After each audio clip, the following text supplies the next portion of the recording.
कि नीतीश के 85 एमएलए में हो जाएगी बगावत और 12 सांसद भी टूटेंगे। यह बातें मैं क्यों कह रहा हूं, इसके ठोस कारण है।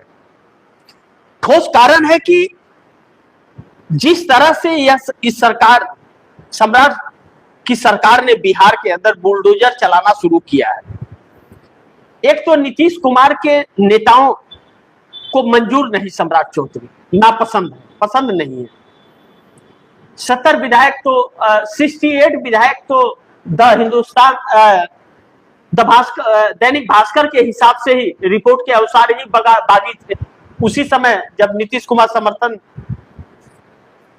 इस्तीफा दिए थे जब, और समर्थन दिए सम्राट चौधरी को, तभी वह नहीं चाहते थे बने, बागी हो गए थे।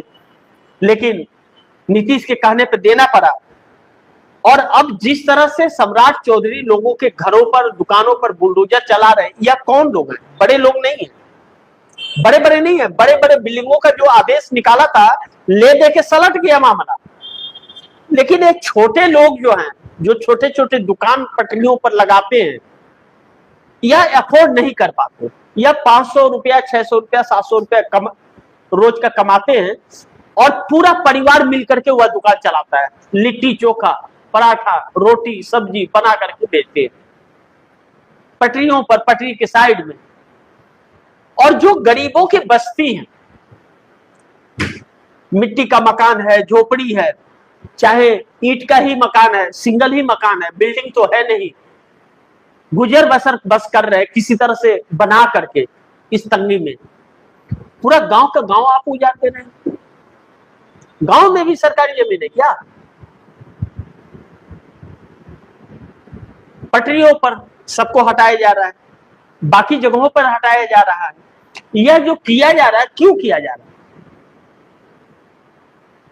क्यों कर रहे हैं? सम्राट चौधरी कर रहे सैटेलाइट शहर बनाएंगे। हैसियत है बिहार सरकार की बनाने की? सैटेलाइट शहर बनाने की हैसियत है क्या बिहार सरकार की? है उसके पास रेवेन्यू? वेतन और पेंशन जिस सरकार के पास देने के लिए पैसे नहीं है, पाखंडी लोग, यह लोग जो बैठे हुए हैं, यह कह रहे हैं कि हम सैटेलाइट शहर बनाएंगे। लोगों को बेवकूफ समझाए क्या? नरेंद्र मोदी बना रहे थे, स्मार्ट सिटी बना रहे थे, नर्क सिटी बना करके रख दिया। जिस वाराणसी से सांसद चुन करके आए हुए हैं, उसको टोक्यो बनाना चाह रहे थे। वहां के लोगों की जमीनें छीन करके लोगों को बेघर कर दिया और लोगों को मुआवजे तक नहीं मिले। यह है इनकी पॉलिसी। इस तरह देश विकास कर रहा है। सारी व्यवस्था इस देश का अंबानी और अडानी को दे करके, देश लुटा करके आम लोगों को बेवकूफ बनाया जा रहा है। ऐसे में जिस तरह से सम्राट चौधरी कर रहे हैं और यह चीजें लगातार होती जा रही है, जिस तरह लोगों के राशन कार्ड कैंसिल किए जा रहे हैं, सरकारी योजनाओं से लोगों को वंचित करने के नायाब तरीके निकाले जा रहे हैं, 8.06 लाख करोड़ रुपए के कर्ज में भी आ रहे हैं। सम्राट चौधरी सरकार आने के बाद 12,000 करोड़ रुपया वह आरबीआई से फिर कर्ज लिए हैं, 63 करोड़ रुपया प्रतिदिन और 23,000 करोड़ रुपया हर महीने का ब्याज भरना पड़ रहा है। ब्याज खाने वाला व्यक्ति वह किसी को क्या, किसी का पेट भरेगा?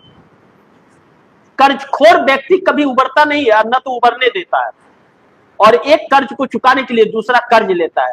वेतन और पेंशन नहीं मिला। आधिकारिक तौर पर तेजस्वी यादव ने बयान दिया था मीडिया के पूछे सवाल पर और कहा कि वेतन, अभी हमारा वेतन नहीं मिला है, तेजस्वी यादव ने कहा। तो आनंद फानंद में तेजस्वी यादव की वेतन भेज दिए गए, लेकिन बाकियों के नहीं। और आज बिहार में न तो कर्मी को पैसा देने के लिए है, ना तो लोगों को पेंशन देने के लिए है। जब पैसे नहीं है पास में, लूट खसोट के नेता बैठ गए हैं, तो फिर यह अलग अलग नायाब तरीके अपना रहे कि इनका राशन कार्ड कैंसिल होगा, इनकी जांच होगी।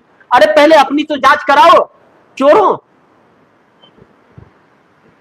कितने चोरी करके बैठे हैं यह नेता लोग, पहले उसकी तो जांच करा लो। 12 सालों में नरेंद्र मोदी ने अपने किसी भी अपने सहयोगी दल का या अपना जांच कराया क्या? कितने लूट के बैठे हैं यह लोग? भाजपा की जांच होनी चाहिए कि नहीं? पूरे देश के हर जिले में 5 सितारा दफ्तर किस पैसे से बने? कहां से वह पैसे आ गए?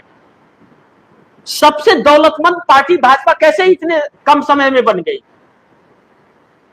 ना, नहीं होंगे। क्योंकि कहते हैं कि आप लोगों ने सुना है ना, अली बाबा 40 चोर। तो अली बाबा डकैतों का सरदार था और 40 चोर उसके पास थे जो उसकी रक्षा करते थे, चोरी करते थे, खाते पकाते थे और उसकी रक्षा करते थे। वही हाल इस सरकार में है, वही सिचुएशन इस सरकार में है। विपक्ष साफ सुथरा है तो उसके ऊपर ईडी सीबीआई इनकम टैक्स लगा देंगे, उसके खाते में 10 रुपया है तो उसको घोटाला बता देंगे, अपने घोट घोट के बैठे हैं तो उसका चर्चा नहीं करेंगे।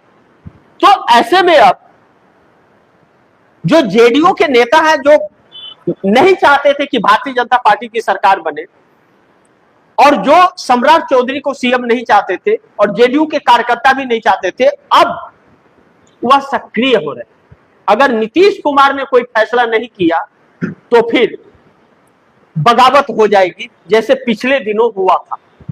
और 12 सांसदों में भी गिरधारी लाल यादव जैसे सांसद टूट जाएंगे, उन्हें छोड़ने के अलावा और कोई रास्ता नहीं रहेगा।